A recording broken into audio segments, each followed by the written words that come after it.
Yes, sir. So check it out. Recently, Dan Bilzerian went on the PBD podcast and he was dropping bombs on Israel. It was pretty crazy. Tonight, I'm going to show you some of his highlights. And as always, be sure to stick around to the end of the video for some bonus footage I think you might find interesting. With that being said, check it out. And, you ask like what the solution is. I mean, why is Israel even an ally? I mean, why when they shot down a civilian plane, did we just say, that's fine? But when Russia did it... You mean a ship, the USS? No, they shot down a commercial airliner that flew over their airspace that had civilians in it. When Russia did that, that was an act of war. Why is there a double standard? You can't say anything about it, they'll fucking kill you. Like, everybody basically said that I couldn't say anything about it. And actually now they're literally trying to kick me off the board of my company because of those tweets. So shit. Yeah, I've definitely had a lot of negative pushback, a lot of my Jewish friends, but I don't give a fuck. It's one of those things where I know that it's the right thing. And the fact that everybody else is scared to say it makes me, feel obligated to be vocal about it. One question that I hear repeated often in the mainstream media is, does Israel have a right to exist? But never have I heard the question asked, who benefits from Israel's existence? I've heard it argued that Israel was created to give the Jewish people a homeland of their own and a safe place they could go after the Holocaust. But when I look at Israel today, it doesn't seem very safe. Because I know that they're a fucking parasite. They provide the U.S. absolutely no value. They've done so many things that, would constitute, an act of war against us. I mean, USS Liberty, Lebanon Affair, I can go on and on and on and on and on. But, I think they knew about 9/11. I think they had JFK assassinated. The first thing that he wanted to do, right before he died was, make AIPAC a foreign entity, and not allow them to have nukes. And then all of a sudden this fucking guy's dead. And Jack Ruby, who is Jack Rubenstein, it's just and then you just, I don't know, man, I can't ignore all the shit that they've done. They sold their secrets. Netanyahu lied to us about weapons of mass destruction. We fought all these fucking wars. My friends have died over there. And I just look at what they provided us with, and it's fucking, it's not nothing. It's like a negative, it's not, even if they just didn't do jack shit, that would be, bad, but they've actually done things to hurt us over and over and over again. So this whole thing of they're our greatest ally is just complete fucking bullshit. In the words of the late great George Carlin, it's a big club and you ain't in it.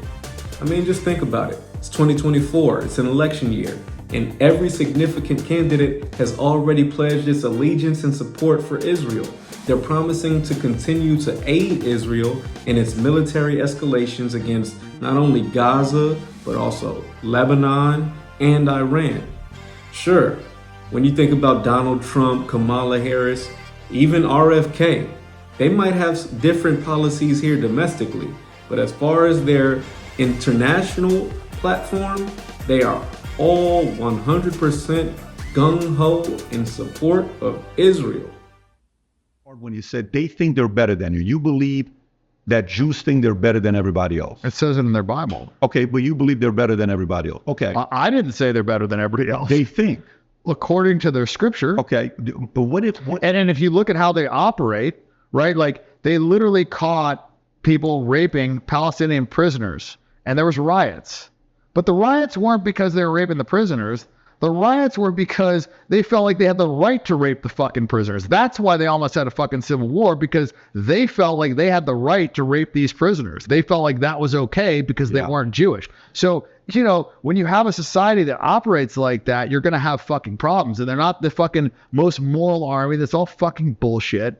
And, everything that they say, it's just almost listen, when somebody lies to me, if you lie to me, I'm not probably going to trust you again. You lie to me a second time, I'm definitely not going to trust you. You lie to me a third time, and I let you lie to me the third time, I'm the fucking idiot. All right, before I give y'all my closing thoughts, be sure to hit the thumbs up button because it's free and it boosts us in the algorithm. And if you haven't done so already, smash the subscribe button for more content just like this. With that being said, I want to give a quick salute to the PBD podcast for even hosting this interview. I think it was a dope podcast, a dope conversation. I don't agree with everything Dan Bilzerian was saying in that conversation. I had a lot of things that I disagreed with him on, but the points that he rose as far as Israel and goes and our relationship as Americans with that foreign nation, I think he was right and exact on the points he raised on that topic specifically. As far as solutions, sorry guys, I gotta be honest with you. I don't have any solutions, because I would tell you go out and vote, but every candidate has the same agenda when it comes to foreign wars in the Middle East. So good luck. Only advice I could say is prepare yourself. Judgment Day is coming. That being said, check out this bonus footage and I'll see you on the next one. Peace. If today lobbying stopped, these guys wouldn't have the kind of power that they have today. The whole system's broken. That's the problem. It's broken, and government just gets bigger and bigger and bigger. And yeah, I mean, listen, this country was founded because we didn't want to pay 1% fucking tax on tea. Don't forget that. We were willing to fight for 1%. that, and now 1% tax on tea. That's why we have this fucking country. Come a long way from there. Turn myself to a cash cow. Mama told me she loved me. I look just like my dad now. Might take a trip out to Japan now. 200 in front of the dash now. Design all the way from the chest down. Do it on my own, any handouts. Niggas faking this man down. Hey. Grinding, trying to find me a way out. Hey. Nigga faking this man down. Hey. Grinding, trying to find me a way out.